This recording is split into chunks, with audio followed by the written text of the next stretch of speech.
I'm a little behind discussing the last few episodes of The Pitt, but I want to get into both episodes 11 and 12 and kind of compare what we've seen so far this season with season 1.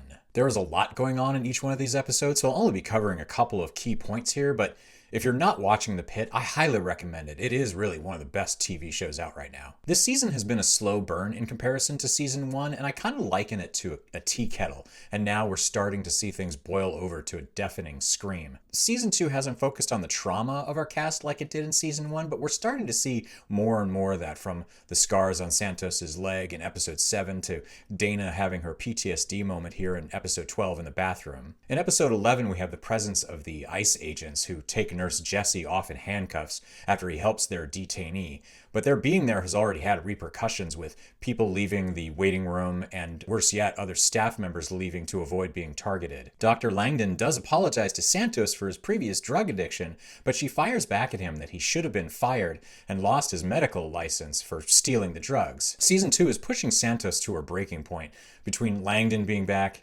Al-Hashimi on her to complete her charting, and Garcia dismissing their relationship. Episode 11 ends with Emma in the headlock from the drunk golfer, and 12 starts with Dana continuing to be a badass and coming to her aid. She drugs him with a sedative that she happens to have in her pocket, and this begins to cause friction between Dana and Dr. Robbie. Dr. Robbie continues to be a jerk in this season by getting snippy with McKay after he already snapped at Dr. Mohan following her panic attack.